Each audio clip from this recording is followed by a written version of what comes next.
right in the middle of the Bible is this collection of Hebrew love poems that are so explicit and erotic that young Jewish boys weren't even allowed to read them until they were older.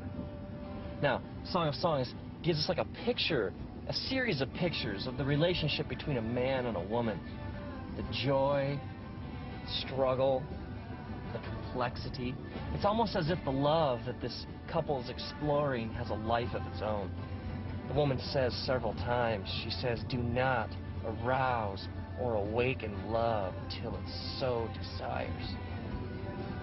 It's almost as if she says, you know, whatever this is, it's so good, it's so beautiful, and we can't do anything to mess this up.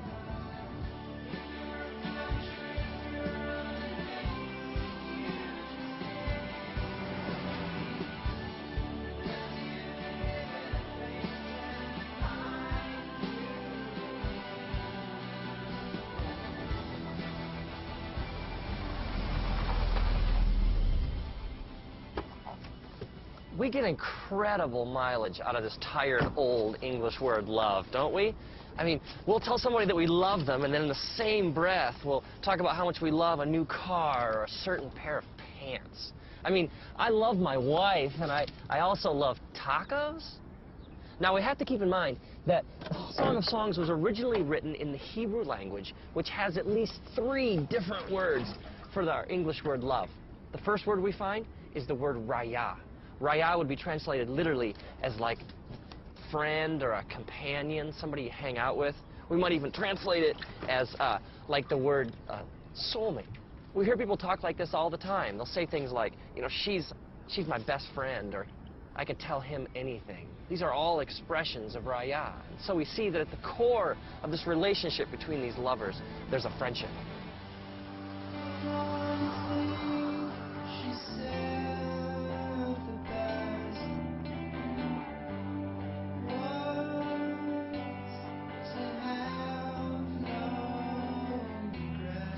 Another Hebrew word we find for love is ahava. Ahava is deep affection. It's that sense of desiring to be with someone so much that your heart aches. Ahava is when your mind and your heart are bent towards your lover with such passion and intensity that you can think of little else. Now, my wife and I, we were friends for 4 years. 4 years of raya before anything more happened. And I was living in Los Angeles, and one weekend she came out to visit, so we went out for the first time. And there was a sense of anticipation in the air, this question we both had, you know, is there any ahava to go with our raya? I remember sitting there at this restaurant in Santa Monica, a couple blocks in from the ocean. I remember this feeling came over me, that I'd rather be here with her at this moment than anywhere else in the universe.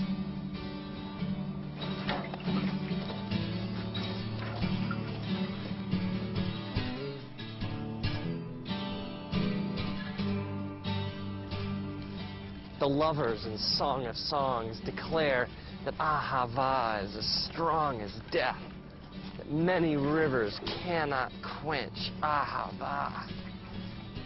Ahava is love of the will. Now, this is way more profound than fleeting romantic feelings. This is much more than like temporary urges.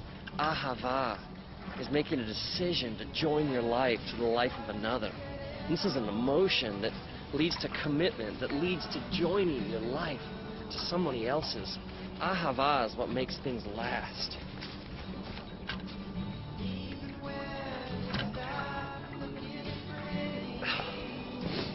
Maybe this would help. Let's think of these loves, these dimensions to a relationship, as flames. Okay, first we had our raya flame. That's like the friendship, the soulmate aspect of a relationship. And then you have your ahava flame, which is the flame of commitment and making a decision to join your life to another. But there's a third Hebrew word for love that we find in Song of Songs. It's the word dode. Dode is translated in English literally as to carouse, to rock, or to fondle. I think you get the idea behind this flame. This word is used elsewhere in scriptures, like in the book of Proverbs. It says, "Let us drink deep of dode till morning." And the woman even says in Song of Songs, "Let him kiss me with the kisses of his mouth, for your dode is more delightful than wine." Dode is the physical, sexual element to a relationship. This is where we get the Greek word eros, which is translated literally as like erotic in the English language. So we have our raya flame, we have our ahava flame, and we have our dode flame.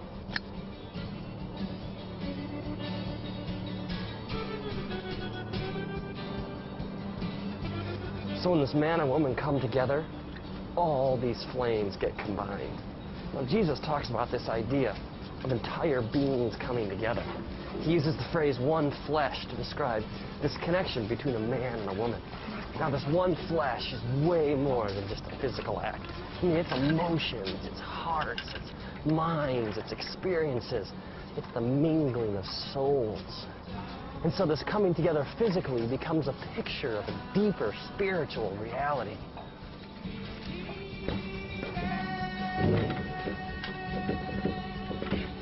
So Jesus teaches us that sex is ultimately a spiritual act. And that something so beautiful, something so powerful was meant to endure forever.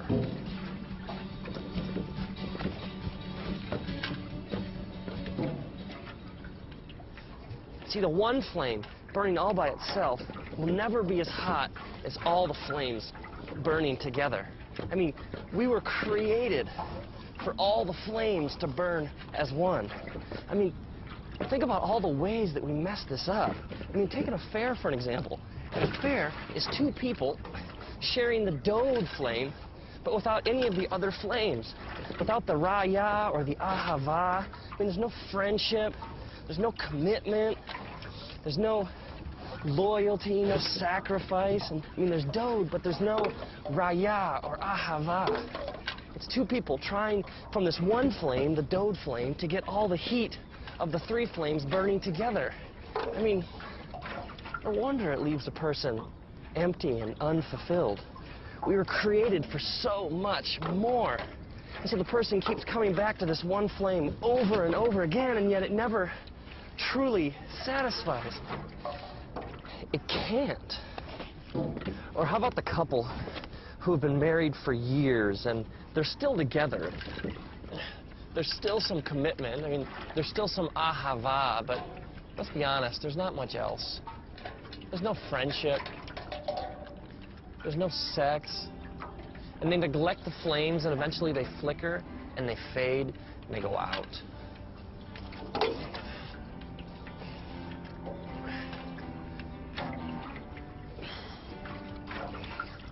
When you separate the flames, it can never really satisfy. It's like you're living outside how God wired you to live. I mean, maybe our culture has no clue what true sexuality really looks like. Maybe the world around us, when it comes to sex, just doesn't get it. I mean, true sexuality is vast and mysterious. It involves all of you. I mean, you have a body, but you also have a soul and a spirit. And love is two people coming together and giving all of themselves to each other forever. And now, may you honor the way that God created you. May you have a profound sense of respect for the fact that you are a deeply spiritual and mysterious being, and that love is ultimately a profoundly spiritual thing. May you realize that the three flames are meant to burn together, and may you discover the big flame.